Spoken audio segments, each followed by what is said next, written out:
Hello అండి అందరికీ. అందరూ ఎలా ఉన్నారు? ఇది ఎక్కడ అనుకుంటున్నారా? ఈ స్ట్రీట్ అండి. మన ఛానల్లో చాలాసార్లు పెట్టాను ఈ స్ట్రీటు, అందుకనే నేను ఫుల్ వీడియో అయితే తీయలేదు స్ట్రీట్ అంతా. ఇక్కడైతే ఆహా ఏమి రుచి తినరా మైమర్చి అని ఉంది, హోటల్ లాగా చిన్నది పెట్టుకున్నారు. రమణమ్మ గారి కోడి బిర్యానీ అంట. అయితే ఇక్కడ మేము అట్లా గిన్నెలో వండింది కాకుండా ఇక్కడ ఉంది కదా కుండ బిర్యానీ, అదైతే తీసుకున్నాను. అదే 200 అంట. ఒకటి తీసుకున్నాము సరిపోతుందని. ఇక్కడ చూసారా దాంట్లోని బౌల్లోని ఆ కుండలోని చేపల పులుసును రాగి సంగటి కూడా వేసారనమాట. అదైతే టేస్ట్ చాలా బాగుంది, ట్రై చేశాను అక్కడే నేను. ఇంకా అలాగే ఇక్కడ ఇంటికైతే తీసుకొచ్చాను. ఇంకా అక్కడ తినకుండా కుండ బిర్యానీని ఇంటికి వచ్చాక టేస్ట్ ఎలా ఉందో చూద్దామని తీసుకొచ్చాను అనమాట. అదైతే అసలు పట్టుకోలేకపోతున్నా, కింద అంతా కాలిపోతుంది ఫుల్గా. అలా ఏమో వేయడానికి కుదరవట్లేదు.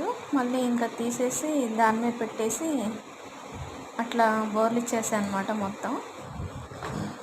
టేస్ట్ అయితే పర్లేదు, పీసెస్ కూడా 3 అట్లా వచ్చాయి. కానీ అడుగు అంతా మాడిపోయింది. అది మాడిపోవడం వల్ల అక్కడక్కడ తింటుంటే మాడిపోయినవి తగిలి కొంచెం కరకరలాడుతున్నట్టు అనిపించింది. కానీ టేస్ట్ బాగుంది. కుండ బిర్యానీ టేస్ట్ అయితే తెలిసిందనమాట. ఆ ఫ్లేవర్ అనేది ఆ బిర్యానీలో కనిపించింది.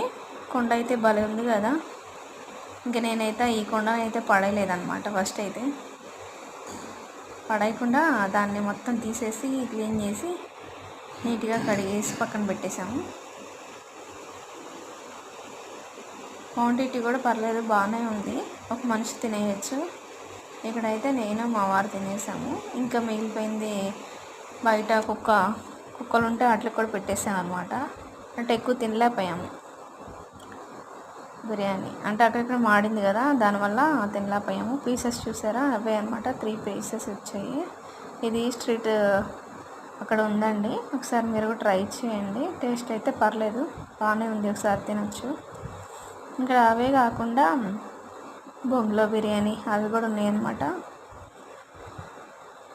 ఇంకైతే నేను టేస్ట్ చూస్తున్నాను. ఇక్కడ పర్లేదు, బాగానే ఉంది, ఒకసారి ట్రై చేయొచ్చు. ఇదైతే ఇంకా రాగి సంగటి చెప్పాను కదా, అక్కడ రాగి సంగటి కూడా ఉంది, దాంతో పాటు ఇచ్చారనమాట. రాగి సంగటి విత్ చేపల పులుసు కాంబినేషన్ బాగుంది. బిర్యానీ కన్నా ఇదే బాగుంది టేస్ట్ అయితే. సబ్స్క్రైబ్ చేసుకోండి, లైక్ చేయండి, షేర్ చేయండి. Bye friends.